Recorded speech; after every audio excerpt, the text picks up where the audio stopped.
ಕಾರ್ಯಕ್ರಮದಲ್ಲಿ ಉಪಸ್ಥಿತರಿರುವ ರಂಗಸ್ವಾಮಿ ಅವರು ಈ ಕಾರ್ಯಕ್ರಮವನ್ನು ಉದ್ದೇಶಿಸಿ ಎರಡು ಅನಿಸಿಕೆಗಳನ್ನು ಹೇಳಬೇಕೆಂದು ಕೇಳಿಕೊಳ್ಳುತ್ತೇನೆ. ಎಲ್ರಿಗೂ ಹಾಯ್. ಈ ಒಂದು 2024-25ನೇ ಸಾಲಿನ ಪ್ರಧಾನ ಮಂತ್ರಿ ಘೋಷಣ್ ಶಕ್ತಿ ನಿರ್ಮಾಣ್ ಮಧ್ಯಾಹ್ನ ಉಪಹಾರ ಯೋಜನೆ ಒಂದು ಕಾರ್ಯಕ್ರಮವನ್ನು ಈ ಒಂದು ಕೊಂಕಲ್ ಪ್ರೈಮರಿ ಸ್ಕೂಲಲ್ಲಿ ಹಮ್ಮಿಕೊಳ್ಳಲಾಗಿದೆ. ಈ ಒಂದು ಕಾರ್ಯಕ್ರಮದಲ್ಲಿ ಮುಖ್ಯ ಅತಿಥಿಗಳಾಗಿ ಮೇಡಮ್ ಅವರಾಗಿರ್ಬೋದು ಮತ್ತು ರಾಮಚಂದ್ರ ಸರ್ ಆಗಿರ್ಬೋದು, ಈ ಒಂದು ಕಾರ್ಯಕ್ರಮಕ್ಕೆ ಸಂಬಂಧಪಟ್ಟ ಎಲ್ಲ SDMC ಅಧ್ಯಕ್ಷರು ಮತ್ತು ಸದಸ್ಯರು ಎಲ್ಲರಿಗೂ ನಮಸ್ಕರಿಸುತ್ತಾ, ಈ ಒಂದು ಕೊಂಕಲ್ ಈ ಒಂದು ಸ್ಕೂಲ್ನಲ್ಲಿ ಇರ್ತಕ್ಕಂಥ ಎಲ್ಲ ಮಕ್ಕಳಿಗೆ ಎಲ್ಲ ಸರಿಯಾದ ಸರಿ ಊಟ ಕೊಡ್ತಿದ್ದಾರೆ ನಿಮಗೆಲ್ಲ.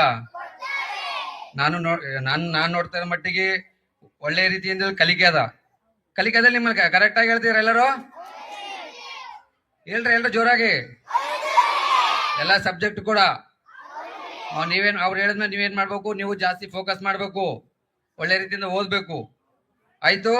ಇಲ್ಲಿ ಇನ್ನೊಂದು ಏನಪ್ಪಾ ಅಂತ ಅಂದ್ರೆ, ಇಲ್ಲಿ ಗೆಸ್ಟ್ ಟೀಚರ್ಸ್, ವಿಶೇಷವಾಗಿ ಗೆಸ್ಟ್ ಟೀಚರ್ಸ್ಗೆ ನಾನು ಎಲ್ರಿಗೂ ಧನ್ಯವಾದಗಳನ್ನ ಹೇಳ್ತೀನಿ, ಇಷ್ಟಪಡ್ತೀನಿ.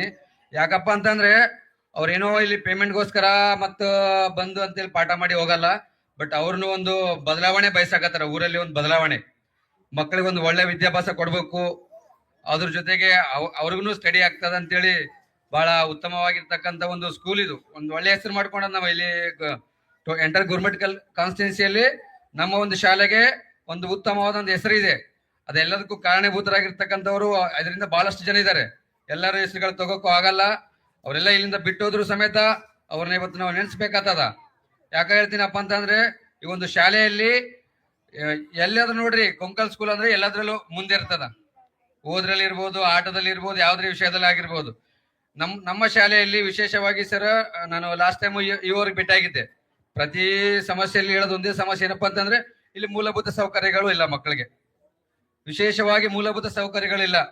ಇದಕ್ಕೆ ಸಂಬಂಧಪಟ್ಟ ಅಧಿಕಾರಿಗಳು ನಾನು ಲೆಟರ್ ಮುಖಾಂತರ ಅರ್ಜಿ ಕೊಟ್ಟಿದ್ದಾಯ್ತು, ಮಾಡಿದ್ದಾಯ್ತು. ಮೊನ್ನೆ ಒಂದೇ ಒಂದು ಆಫೀಸ್ಗೆ ಹೋಗಿ ಸಾಹೇಬ್ರಿಗೆ ಹೇಳಿದ್ದೆ ಸರ್. ನಾನು ಸಾಹೇಬ್ರು ಮೊನ್ನೆ ಬಂದು ವಿಸಿಟ್ ಮಾಡ್ಕೊಂಡು ಹೋಗ್ಯಾರ. ಬಟ್ ಪದೇ ಪದೇ ಎಲ್ರಿಗೂ ಗೊತ್ತಿರೋ ಸಮಸ್ಯೆನೇ, ಇಲ್ಲಿ ಮಕ್ಕಳಿಗೆ ಶೌಚಾಲಯ ಸಮಸ್ಯೆ ಇದೆ ಮಕ್ಕಳಿಗೆ.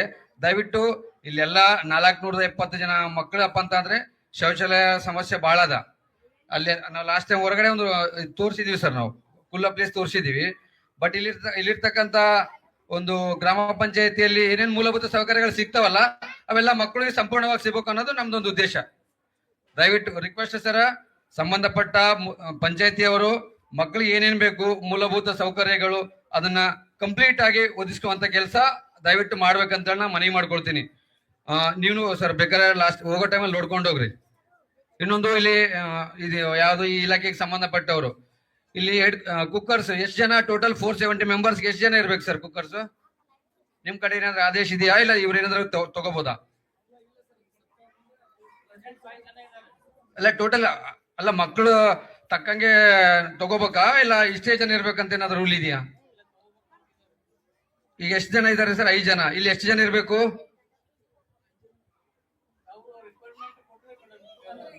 ಇಲ್ಲಿ ನೋಡ್ರಿ ಹೆಂಗ 470 ಮೆಂಬರ್ಸ್ಗೆ ಒಂದು 5 ಜನಕ್ಕಂದ್ರೆ ಕಷ್ಟ ಆಗ್ಬಿಡುತ್ತೆ. ಕಷ್ಟ ಆಗ್ಬಿಟ್ಟಾಗ ಏನಾಗುತ್ತೆ ಗೊತ್ತದ, ಊಟದ ರುಚಿನೂ ಕಮ್ಮಿ ಆಗುತ್ತೆ. ಯಾಕೋ ಜಾಸ್ತಿ ಜನಕ್ಕೆ ಮಾಡೋದ್ರಲ್ಲಿ ಅವ್ರು ಎರಡೆರಡು ಕೆಲಸ ಒಬ್ಬರೇ ಮಾಡೋದ್ರಾಗಿಂದ ಅವ್ರಿಗೂ ತೊಂದರೆ ಆಗುತ್ತೆ. ಬಟ್ ಹೆಡ್ ಕುಕ್ಕರ್ಸ್ ಆಗಿರ್ಬೋದು ಮತ್ತು ಕುಕ್ಕರ್ಸ್ಗಳು ಎಷ್ಟು ಮಂದಿ ಬೇಕು ಅಂತೇಳಿ ಮೇಡಮ್ ನೀವು ಅದೇನಾದ್ರೂ ನಿಮ್ ಒಂದು ಬರವಣಿ ಮುಖಾಂತರ ಕೊಡ್ರಿ, ಅದನ್ನ ಒಂದು ಒದಗಿಸೋ ಕೆಲಸ ಮಾಡಿ ಸರ್ ದಯವಿಟ್ಟು. ಇನ್ನೊಂದು ಇದೆ, ಯಾಕೆ ಹೇಳ್ತಾ ಇದೀನಪ್ಪ ಅಂತಂದ್ರೆ, ಮತ್ತೆ ಇನ್ನೊಂದು ಸಿಲಿಂಡರ್ ಮಂತ್ಲಿ ಎಷ್ಟು, ಒಂದೊಂದ್ಸರಿ ಲಾಸ್ಟ್ ಟೈಮ್ ಏನೋ ಬಂದಾಗ ಮೇಡಮ್ ಅವ್ರು ಹೇಳಿದ್ರು, ಸರ್ ಸಿಲಿಂಡರ್ ಖಾಲಿ ಆಗಿದೆ, ಬೇರೆ ಕಡೆಯಿಂದ ತರಿಸ್ತಾ ಇದ್ದೀನಿ ಅಂತ ಹೇಳಿದ್ರು. ದಯವಿಟ್ಟು ಹೇಳ್ತೀನಿ, ಇಲ್ಲಿ ಮಕ್ಕಳಿಗೆ ಯಾಕಂದ್ರೆ ಮಕ್ಕಳ ಸಂಖ್ಯೆ ಜಾಸ್ತಿ ಇದೆ. ಇಲ್ಲಿ ಭತ್ತ ಆಗಿರ್ಬೋದು, ಸಿಲಿಂಡರ್ಸ್ ಆಗಿರ್ಬೋದು, ಎಲ್ಲಾನು ಆಗಿರ್ಬೋದು, ಸ್ವಲ್ಪ ಹೆಚ್ಚಿನ ಮಟ್ಟದಲ್ಲಿ ಕೊಡ್ಬೇಕಂತೇಳಿ ನಾ ಮನವಿ ಮಾಡ್ಕೊಳ್ತೀನಿ ನಾನು. ಯಾಕಪ್ಪ ಅಂತಂದ್ರೆ ಲಾಸ್ಟ್ ಟೈಮ್ ಹೋಗಿಲ್ಲ ನಾನು, ಇಷ್ಟು ಮುಂಚೆ ನಡೆದ ಘಟನೆ ಹೇಳ್ತೀನಿ. ಗೋಪಾಳಪುರ ಹೋಗಿದ್ದೆ, ಅಲ್ಲಿ ಊರಿಂದ ಯಾರೋ ಜನ ಫೋನ್ ಮಾಡಿದ್ರು ನನಗೆ. ಅಲ್ಲಿ ಹೋದಾಗ ಸ್ಕೂಲ್ಗೆ ಹೋದ್ರೆ 8 ದಿನದಿಂದ ಊಟ ಹಾಕಿಲ್ಲ ಸರ್ ಮಕ್ಕಳಿಗೆ, ಸುಮಾರು 8 ದಿನದಿಂದ ಊಟ ಹಾಕಿಲ್ಲ. ನಾನು ಸ್ಕೂಲಲ್ಲಿ ಹೋಗಿ HM ಅವ್ರು ಕೇಳಿದೆ, ಸರ್ ನಾನೇನ್ ಮಾಡ್ಲಿ ಸರ್, ಏಜೆನ್ಸಿ ಅವ್ರು ಗ್ಯಾಸ್ ಕೊಟ್ಟಿಲ್ಲ, ರೇಷನ್ ಇಲ್ಲ, ನಾ ಏನ್ ಮಾಡ್ಲಿ ಅಂತಂದ್ರೆ ಅವ್ರು. ಯಾಕಂದ್ರೆ ಸ್ಕೂಲ್ ಅವ್ರು HM ಅವರು ಅವ್ರಿಗೆ ಅವ್ರು ಕೊಟ್ರೆ ಮಾಡ್ತಾರೆ. ಅವ್ರು ಏಜೆನ್ಸಿ ಅವ್ರು 8 ದಿನದಿಂದ ಊಟ ಕೊಟ್ಟಿಲ್ಲ ಮಕ್ಕಳಿಗೆ. ಸರ್ಕಾರದಿಂದ ಬರ್ತಕ್ಕಂತ ಮಕ್ಕಳಿಗೆ ಏನೇನು ಬರ್ತದಲ್ಲ ಅದೆಲ್ಲಾನು ಬಂದಿರ್ತದ. ಬಟ್ ಕೆಲವೊಂದು ಏಜೆನ್ಸಿಗಳು ಏನ್ ಮಾಡ್ತಾರಪ್ಪ ಅಂತಂದ್ರೆ, ಡಿಲೇ ಮಾಡೋದ್ರಿಂದ ಆ ಊರಲ್ಲಿ ಇರ್ತಕ್ಕಂಥ ಪರಿಸ್ಥಿತಿ ಹೆಂಗಾಗ್ಬಿಡ್ತಪ್ಪ ಅಂದ್ರೆ ಕೆಟ್ಟೋಗ್ಬಿಡ್ತದ. ಊರಿನ ಜನ ಬರ್ತಾರ, ಸ್ಕೂಲಿಗೆ ಬಂದು ಗಲಾಟೆ ಮಾಡ್ತಾರ, ನಮ್ಮ ಮಕ್ಕಳಿಗೆ ಊಟ ಹಾಕಿಲ್ಲ, ಅದಾಕಿಲ್ಲ. ಅಂತದ್ರಿಂದ ಏನಾಗುತ್ತಪ್ಪ ಅಂತಂದ್ರೆ ಇಲ್ಲಿ ಟೀಚರ್ಸ್ ಇರ್ತಾರಲ್ಲ, ಅವ್ರಿಗೆಲ್ಲ ಏನಾಗ್ಬಿಡ್ತಾರಪ್ಪ, ನಮ್ ಕಡೆಯಿಂದ ನಾವು ಮಾಡ್ತೀವಿ ಇಂತೆಲ್ಲ ಕಿರಿಕಿರಿ ಮಾಡ್ತಾರಪ್ಪ ಅಂತೇಳಿ ಮನಸ್ಸಿಗೆ ಬಹಳ ಬೇಜಾರಾಗ್ಬಿಡ್ತದ. ದಯವಿಟ್ಟು ನಮ್ಮ ಸ್ಕೂಲಲ್ಲಿ ಆ ತರ ಆಗಕ್ಕೆ ಅವಕಾಶ ಮಾಡಿ ಕೊಡ್ಬೇಡಿ ಸರ್ ದಯವಿಟ್ಟು. ಯಾಕಂದ್ರೆ ಇಲ್ಲಿವರೆಗೆ ಯಾರು ಗೇಟ್ ದಾಟಿ ಬಂದು ಪ್ರಶ್ನೆ ಮಾಡಿದ್ದಂತೂ ಇಲ್ಲ ನಮ್ಮೂರಾಗ. ಕಲಿಕೆ ಆಯ್ತು, ಊಟದ ವಿಚಾರ ಆಯ್ತು, ಮಕ್ಕಳ ರಕ್ಷಣೆ ಆಯ್ತು, ಯಾವುದೇ ವಿಚಾರದಲ್ಲಿ ಯಾರು ಕೂಡ ಸ್ಕೂಲ್ ಹತ್ರ ಬಂದು ಕಿರಿಕಿರಿ ಮಾಡಿದ ವಿಚಾರ ಇಲ್ಲ. ಯಾಕಂದ್ರೆ ಸರಿಯಾದ ಸಮಯಕ್ಕೆ ಎಲ್ಲಾನು ಕೊಡ್ತಾ ಇದೀರಿ.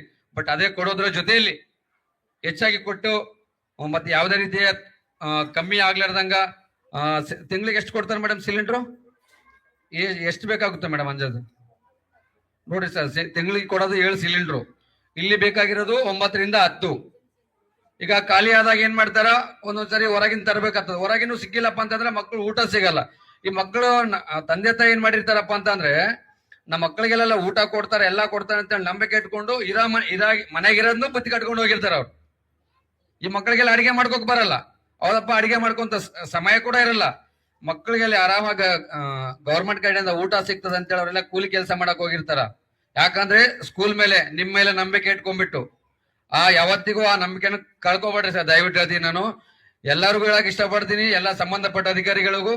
ಬಟ್ ಇದು ರೇಷನ್ ಆಗಿರ್ಬೋದು ಸರ್, ಮತ್ತು ಸಿಲಿಂಡರ್ಗಳಾಗಿರ್ಬೋದು, ಒಳ್ಳೆ ರೀತಿಯಿಂದ ಕೊಡ್ಬೇಕಂತೇಳಿ ನಾನು ಮನವಿ ಮಾಡ್ಕೋತೀನಿ ಸರ್. ವಿಶೇಷವಾಗಿ ಇಲ್ಲಿ ಆಯಮ್ಮೂರ್ ಇಲ್ಲ, ಇಲ್ಲಿ ಶಾಲೆಯಲ್ಲಿ ಕಸ ಬಳಿಯವರಾಗಿ ಒಂದೊಂದು ಸ್ಕೂಲ್ ಆಗಿರ್ತಾರೆ ಎಲ್ಲ ಕಡೆ. ಬಟ್ ನಮ್ ಸ್ಕೂಲಲ್ಲಿ ಇಲ್ಲ ಸರ್. ಬಟ್ ಅಲ್ಲಿ ನಮ್ ಶಂಕರಮ್ಮಯ್ಯ ಅಂತಿದ್ದಾಳ, ನಾವಿಲ್ಲಿ ಓದುವಾಗಿಂದ ಮಾಡ್ತಾರೆ. ಬಟ್ ಅವ್ರಿಗೆ ಇವಾಗ ಸ್ಯಾಲ್ರಿ ಇಲ್ಲ, ಅವ್ರಿಗೆ ಸ್ಯಾಲ್ರಿ ಇಲ್ಲ. ರಾಮಚಂದ್ರ ಸರ್ ದಯವಿಟ್ಟು ಒಬ್ರಿಗೆ ಇಲ್ಲಿ ಆಯಮ್ಮವ್ರ ಒಬ್ರು ಕೆಲಸಗಾರ ಬೇಕಿಲ್ಲಿ, ಒಬ್ರು ಬೇಕು ಸರ್ ಖಂಡಿತ. ಯಾಕಂದ್ರೆ ಒಬ್ರು ಕೊಟ್ರು ಪರವಾಗಿಲ್ಲ, ಇನ್ನು ಇಬ್ರು ಕೊಟ್ರು ಪರವಾಗಿಲ್ಲ. ಲಾಸ್ಟ್ ಟೈಮ್ ಮಕ್ಕಳ ಹಕ್ಕುಗಳ ಗ್ರಾಮ ಸಭೆ ಇತ್ತು, ಅದ್ರಲ್ಲಿ ನಾನು ಆಲ್ರೆಡಿ ಪಂಚಾಯತ್ ಅವ್ರಿಗೆ ಹೇಳಿದ್ದೀನಿ. ನಾನು ಏನ್ ಹೇಳಿದೀನಪ್ಪ ಅಂತಂದ್ರೆ ಪ್ರತಿ ಹೈಸ್ಕೂಲ್ ಆಗಿರ್ಬೋದು, ಪ್ರೈಮರಿ ಆಗಿರ್ಬೋದು, ಇಲ್ಲಿ ಮಕ್ಕಳಿಗೆ ಏನೋ ಸಿಸ್ಟಮೆಟಿಕ್ ಆಗಿರ್ಬೇಕು. ಯಾಕಂದ್ರೆ ಮಕ್ಕಳೆಲ್ಲ ಒಳ್ಳೆ ಒಂದು ವಾತಾವರಣದಲ್ಲಿ ಇದ್ರೆ ಒಳ್ಳೆಯವರಾಗಿ ಬೆಳಿತಾರೆ. ಇಲ್ಲಿರ್ತಕ್ಕಂಥ ವಾತಾವರಣ ಏನಿರ್ತದಲ್ಲ, ನೇಚರ್ ನಿಮ್ಮನ್ನ ಬದಲಾವಣೆ ಮಾಡ್ತಾರೆ. ಇಲ್ಲೆಲ್ಲ ನಿಮ್ ಆಜು ಬಾಜು ಗಲೀಜ್ ಇಟ್ಕೊಂಡ್ ಕೇಸ್ ನೀವು ಸ್ಟಡಿ ಮಾಡಕ್ ಆಗಲ್ಲ. ನಿಮ್ ಆಜು ಬಾಜು ಎಷ್ಟು ಪ್ರಕೃತಿ ಎಷ್ಟೆಲ್ಲ ನೀಟ್ ಆಗಿರುತ್ತಲ್ಲ, ನೀವು ಅಷ್ಟೇ ಉತ್ತಮರಾಗಿ ಬೆಳೆಯಕ್ ಸಾಧ್ಯ. ಅದಕ್ಕೆ ಹೇಳಿದ ಪಂಚಾಯತಿ ಅವ್ರ ಕಡೆಯಿಂದ ಸ್ಕೂಲ್ಗೆ ವಾರದಲ್ಲಿ ಒಂದ್ಸರಿ ಸರ್, ಹೈಸ್ಕೂಲ್ ಒಂದಿನ, ಪ್ರೈಮರಿ ಒಂದಿನ ಸ್ವಚ್ಛ ಮಾಡಕ್ ಒಂದ್ ಇಬ್ರಿಗೆ ಕಳ್ಸಿಕೊಡ್ಬೇಕಂತ ಹೇಳಿದೀನಿ ನಾನು. ಪಿಡಿಒ ಮೇಡಮ್ ಅವ್ರಿಗೆ ನಾ ಫೋನ್ ಮಾಡಿದಂತೂ ರೆಸ್ಪಾನ್ಸ್ ಮಾಡಲ್ಲ ಅವರು. ನಮ್ ಸಮಸ್ಯೆಗಳಿದ್ದಾಗ ಫೋನ್ ಮಾಡ್ತೀವಿ, ನಮ್ ಫೋನ್ ರೆಸ್ಪಾನ್ಸ್ ಮಾಡಲ್ಲ. ದಯವಿಟ್ಟು ನಾ ಅಧ್ಯಕ್ಷರಲ್ಲಿ ಮನವಿ ಮಾಡ್ಕೊಳ್ತೀನಿ. ನಾನು ವಾರದಲ್ಲಿ ಒಂದಿಬ್ಬರನ್ನ ಕಳಿಸ್ಕೊಟ್ಟು ಈ ಸ್ಕೂಲ್ ಆಯ್ತು, ಆ ಸ್ಕೂಲ್ ಆಯ್ತು, ಸ್ವಲ್ಪ ಸ್ವಚ್ಛತೆ ಮಾಡಿಸ್ಬೇಕು ಸರ್. ಯಾಕಂದ್ರೆ ಇದು ಎಲ್ರು ಊರಿನ ಎಲ್ರೂ ಒಂದು ಅಭಿಪ್ರಾಯ ಅದು. ಇದು ದಯವಿಟ್ಟು ಇಷ್ಟು ಮಾತ್ರ ಮಾಡಿಸಿ ಸರ್. ಇನ್ನೊಂದು ಎಲ್ಲ ಹೇಳಕ್ಕೆ ಇಷ್ಟಪಡ್ತೀನಿ, ನೀವು ಒಳ್ಳೆ ರೀತಿಯಿಂದ ಓದ್ರಿ. ಅರ್ಥ ಆಯ್ತು ಎಲ್ರಿಗೆ? ಒಳ್ಳೆ ರೀತಿಯಿಂದ ನೀವು ಓದ್ಬೇಕು, ನಿಮ್ ಕಾಲ್ ಮ್ಯಾಗ ನೀವು ನಿಲ್ಬೇಕು. ಅರ್ಥ ಆಯ್ತು? ನಾವೆಲ್ಲ ಬಡ ಕುಟುಂಬದಿಂದ ಬಂದಿರ್ತಕ್ಕಂಥ ವಿದ್ಯಾರ್ಥಿಗಳು. ನಾವೆಲ್ಲ ಗೌರ್ಮೆಂಟ್ ಶಾಲೆಗೆ ಯಾಕೆ ಬರ್ತೀವಿ ಗೌರ್ಮೆಂಟ್ ಸ್ಕೂಲ್ಗೆ? ನಾವೆಲ್ಲ ಬಡ ಕುಟುಂಬದ ಅಂತೇಳಿ ಗೌರ್ಮೆಂಟ್ ಸ್ಕೂಲ್ಗೆ ಬರ್ತೀವಿ. ನಮ್ಮ ಮನೆ ಪಕ್ಕದವ್ರು ಶ್ರೀಮಂತರಪ್ಪ, ಅದರ ಅವ್ರೇನೋ ಪ್ರೈವೇಟ್ ಸ್ಕೂಲ್ ಯಾದಗಿರಿ, ಗುರುಮಿಟ್ಕಲ್ ಅಲ್ಲಿ ಓದ್ತಾರಂತ ನೀವ್ ಯಾರು ಬೇಜಾರ್ ಮಾಡ್ಕೋಬಾರ್ದು. ಅರ್ಥ ಆಯ್ತು? ಅಲ್ಲೆಲ್ಲ ಓದಿ ಎಷ್ಟೆಲ್ಲ ಪರ್ಸೆಂಟೇಜ್ ಮಾಡ್ತಾರಲ್ಲ, ಅವ್ರಿಗಿಂತ ಜಾಸ್ತಿ ಊರಲ್ಲೇ ಇದ್ದು ಇದೇ ಗೌರ್ಮೆಂಟ್ ಸ್ಕೂಲಲ್ಲಿ ಓದಿ ಅವ್ರಿಗಿಂತ ಉತ್ತಮವಾಗಿ ನೀವು ಸ್ಟಡಿ ಮಾಡ್ಬೇಕು. ಅರ್ಥ ಆಯ್ತು? ನಿಮ್ ತಂದೆ ತಾಯಿಗಳು ನಿಮ್ಮ ಮೇಲೆ ಸಿಕ್ಕಾಪಟ್ಟೆ ಆಸೆ ಇಟ್ಕೊಂಡು, ನಮ್ಮ ಮಗ ಒಂದಲ್ಲ ಒಂದಿನ ಡಾಕ್ಟರ್ ಆಗ್ತಾನ, ಇಂಜಿನಿಯರ್ ಆಗ್ತಾನ, IAS ಆಫೀಸರ್ ಆಗ್ತಾನ, ಅವ್ರ ಕನಸ್ನ ಏನ್ ಮಾಡ್ಬೇಕು ನೀವು? ನನ್ಸ್ ಮಾಡ್ಬೇಕು. ನಿಮ್ ತಂದೆ ತಾಯಿ ನಿಮ್ಗೋಸ್ಕರ ಎಷ್ಟೆಲ್ಲ ಕಷ್ಟ ಪಡ್ತಾರ ಗೊತ್ತಾ ಇಲ್ಲ? ಯಾವತ್ತಾದ್ರೂ ಹೋಟ್ಲ್ ಕರ್ಕೊಂಡು ಹೋಗ್ತಾರ ನಿಮ್ಮಪ್ಪ, ನಿಮಗೆ ಊಟ ಮಾಡಿಸ್ತಾರ? ಫಸ್ಟ್ ನಿಮ್ಮ ಅಪ್ಪ ಊಟ ಮಾಡ್ತಾರ? ಯಾವತ್ತಾದ್ರೂ ಹೋಟ್ಲಲ್ಲಿ ನಿಮ್ಮಪ್ಪ ಊಟ ಮಾಡ್ಕೊಂಡು ನೀವು ಸುಮ್ನೆ ಕರ್ಕೊಂಡ್ ಬಂದಿದ್ಯಾ? ಬಟ್ಟೆ ಶಾಪ್ ಕರ್ಕೊಂಡು ಹೋಗ್ತಾರ, ನಿಮ್ಮ ಅಪ್ಪ ಬಟ್ಟೆ ತಗೊಂಡು ನಿಮ್ಗೆ ವಾಪಸ್ ಕರ್ಕೊಂಡ್ ಬಂದಿದ್ದಾರೆ ಯಾವತ್ತಾದ್ರು? ಅವ್ರ ಅರ್ಕು ಬಟ್ಟೆ ಹಾಕೊಂಡ್ರು ಪರವಾಗಿಲ್ಲ, ನೀವು ಒಳ್ಳೊಳ್ಳೆ ಬಟ್ಟೆ ಕೊಡ್ಸಿ ನಿಮ್ಗೆ ಓದಿಸ್ತಾರ. ಅರ್ಥ ಆಯ್ತು? ಅವ್ರ ಕಷ್ಟಕ್ಕೆಲ್ಲ ಒಂದಲ್ಲ ಒಂದಿನ ನೀವು ಅವ್ರನ್ನ ಒಂದು ದೊಡ್ಡ ಮಟ್ಟಕ್ಕೆ ತಗೊಂಡು ಹೋಗಿ. ಅವ್ರಿಗೇನು ಏನು ಕೊಡ್ಬೇಡ್ರಿ. ನಿನ್ ಮಗ ಓದಿ ಒಂದ್ ಒಳ್ಳೆ ಯಾವ್ದೋ ಒಂದು ಗೌರ್ಮೆಂಟ್ ಎಂಪ್ಲಾಯಿನಪ್ಪ ಅಂತ ಅಷ್ಟಕ್ಕಿಂತ ಜಾಸ್ತಿ ಖುಷಿ ಪಡೋರು ಯಾರು ಇಲ್ಲ. ಅರ್ಥ ಆಯ್ತು? ದಯವಿಟ್ಟು ಎಲ್ರು ಚೆನ್ನಾಗಿ ಓದ್ರಿ. ನಿಮ್ಮ ಸಮಸ್ಯೆ ಏನಾದ್ರು ಇದ್ರಾಗ ನೇರವಾಗಿ ಮೇಡಮ್ ಅವ್ರಿಗೆ ಹೇಳ್ರಿ. ಈ ತರ ಯಾವ್ದಾರ ಕಾರ್ಯಕ್ರಮ ಬಂದಂಗ ಸಂಬಂಧಪಟ್ಟ ಅಧಿಕಾರಿಗಳು ಬಂದಿರ್ತಾರ, ಊಟಕ್ಕೆ ಸಂಬಂಧಪಟ್ಟ ಆಗಿರ್ಬೋದು, ಶಾಲೆ ಏನಾದ್ರು ಸಂಬಂಧಪಟ್ಟ ಅಧಿಕಾರಿಗಳು ಬಂದಾಗ ನೀವೇ ಎತ್ಕೊಂಡ್ ನಿಂತು ನೇರವಾಗಿ ಹೇಳ್ಬೇಕು, ಸರ್ ನಮ್ಮ ಶಾಲೆಯಲ್ಲಿ ಈ ತರ ಸಮಸ್ಯೆ ಇದೆ, ನಮ್ಮ ಸಮಸ್ಯೆನ ಬಗೆಹರಿಸ್ರಿ ಅಂತ ನೀವ್ ಹೇಳ್ಬೇಕು. ನಿಮ್ಗೆ ಯಾರೋ ಟೀಚರ್ಸ್ ಬಂದು ನಿಮ್ಗೆ ಹೇಳಿ ಹೇಳಿ ಹೇಳಿ ಹೇಳೋದ್ರಿಂದ ಅರ್ಥ ಇರಂಗಿಲ್ಲ. ನೀವೇ ನೇರವಾಗಿ ನಿಮ್ಮ ಹಕ್ಕದ ಏನಾದ್ರೂ ಬೇಕಾದಲ್ಲಿ ಪ್ರಶ್ನೆ ಮಾಡ್ಬೇಕು ನೀವು. ಸರ್ ನಮ್ಗೆ ಈ ಸಮಸ್ಯೆ ಅದ, ಈ ಸಮಸ್ಯೆನ ಬಗೆಹರಿಸ ನೀವೇ ಹೇಳ್ಬೇಕು. ನಿಮ್ಗೆ ಯಾರೋ ಕೆಲವೊಂದು ಇರ್ತಾರ, ಕೆಲವೊಂದು ಸ್ಕೂಲ್ಗಳಲ್ಲಿ ಟೀಚರ್ಸ್ ಬಂದು ಅವ್ರ ಅದು ನಿಮ್ ಸಮಸ್ಯೆನ ಏನ್ ಟೀಚರ್ಸ್ ಅವ್ರು ಮತ್ತೆ ತಿರ್ಗ ಬಂದು ನಿಮ್ಗೆ ಹೇಳ್ತಾರ, ಇದನ್ನ ಹೇಳ್ರಿ, ನೀವು ಇದನ್ನ ಹೇಳ್ರಿ ಅಂತ. ಆತರ ಅವಕಾಶ ನಿಮ್ ಟೀಚರ್ಸ್ ಅವಕಾಶ ಮಾಡಿ ಕೊಡ್ಸ್ಬೇಡ್ರಿ. ದಯವಿಟ್ಟು ನಿಮ್ ಸಮಸ್ಯೆ ಇದ್ದಾಗ ನೇರವಾಗಿದ್ದು ನಿಮ್ ಸಂಬಂಧಪಟ್ಟ ಅಧಿಕಾರಿಗಳ ಸ್ಕೂಲಿಗೆ ಬಂದಾಗ ಯಾರಾದ್ರೂ ಬರ್ಲಿ, MLA ದವ್ರು ಬರ್ಲಿ, ತಾಲೂಕ್ ಪಂಚಾಯತ್ ಅವ್ರು ಬರ್ಲಿ, ಇ ಅವ್ರು ಬರ್ಲಿ, ಸಿ ಅವ್ರು ಬರ್ಲಿ, DC ಅವ್ರು ಬರ್ಲಿ, ಯಾರನ್ನ ಬರ್ಲಿ, ಸರ್ ನಮ್ಮ ಶಾಲೆಯಲ್ಲಿ ಈ ತರ ಸಮಸ್ಯೆ ಇದೆ, ನಮ್ಗೆಲ್ಲ ಓದಕ್ ತೊಂದರೆ ಆಗ್ತಾ ಇದೆ ಅಂತೇಳಿ ಎಲ್ರು ಕೇಳ್ಬೇಕು. ಓಕೆನಾ? ಪ್ರಶ್ನೆ ಮಾಡ್ಬೇಕು. ನಿಮ್ಗೆ ಏನಾದ್ರೂ ಬೇಕಾಗಿದ್ದಲ್ಲಿ ನಿಮ್ ಸಮಸ್ಯೆನ ನೀವೇ ಬಗೆಹರಿಸ್ಕೊಂಡ್ರೆ ಇನ್ನ ಬಹಳ ಉತ್ತಮ. ಸರಿನಾ? ಎಲ್ರಿಗೂ ಥ್ಯಾಂಕ್ ಯು. ಈ ಒಂದು ವೇದಿಕೆ ಮೇಲೆ ನನಗೆ ಮಾತನಾಡೋ ಅವಕಾಶ ಮಾಡಿಕೊಟ್ಟಿರ್ತಕ್ಕಂಥ ಎಲ್ಲ ಗಣ್ಯಮಾನ್ಯರಿಗೂ ನಮಸ್ಕರಿಸ್ತಾ ನನ್ನ ಈ ಒಂದು ಭಾಷಣವನ್ನು ಮುಗಿಸುತ್ತೇನೆ. ಜೈ ಹಿಂದ್.